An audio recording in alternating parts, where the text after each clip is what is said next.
We work with a lot of builders. We work with a lot of electricians. We work with a lot of companies, and we love them all. This is a word of the wise, a warning, perhaps. A lot of the new light bulbs that are being used in new construction homes they're switching to those LEDs, not an LED bulb, but the flat LED that actually goes into the upper recess can light and screws into where the bulb would screw, but it is a longer lasting, supposedly flat LED. It looks cleaner, blah, blah, blah, blah, blah. You'll see them in new construction homes. They're not a bulb. It's like a flat white piece of glass almost that looks like transparent. Anyway, so one of mine in my house was started to flicker for a couple days, noticed it, and then all of a sudden when I turn on the kitchen lights, the breaker would pop. Now, again, one of my best friends is an electrician. I know how to work my way around an electrical panel. I can hook up a fuse, all that kind of good stuff. So I went up on a ladder and I just pulled the bulb out, and sure enough, turned the light on, breaker no longer popped. So it led me to believe this is the subject problem here, right?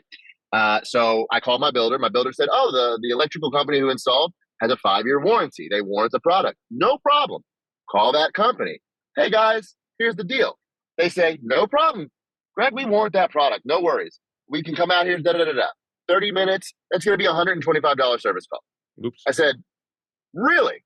$125 service call for something that you claim to warrant, and you're going to charge me more, 10 times, if you look up the cost of what this bulb costs, 10 times more than what. So now, again, this is something that's easily handleable. You can get up on a ladder and do this, but I feel like it's true highway robbery that the service call is $125. And my biggest gripe is when I call them and politely ask to speak to a manager, because my builder will lean on them. My builder has my back. I didn't want to put this in his court because it's 2 years post-build. Right. But if you tell me you're going to warrant something for 5 years, and I asked, okay, just warrant it. And I said, can I just give you my old light bulb? You give me the new one. And they said, well, we don't sell light bulbs. And I understand where that can be a slippery slope where if you guarantee that stuff and these things happen. But they said, I need to go back to the company that supplied the light.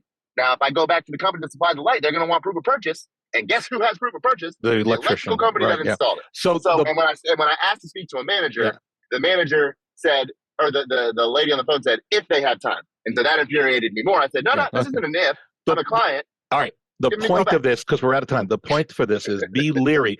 Brad, Kevin, any suggestions to Greg or anybody else who's having this problem that they want the service companies wants to charge them an arm and a leg just to come out and do what was supposed to be under warranty? Change the light bulb, really. Well, I would just say a lot of times you have to actually look at the warranty and what does the warranty actually cover.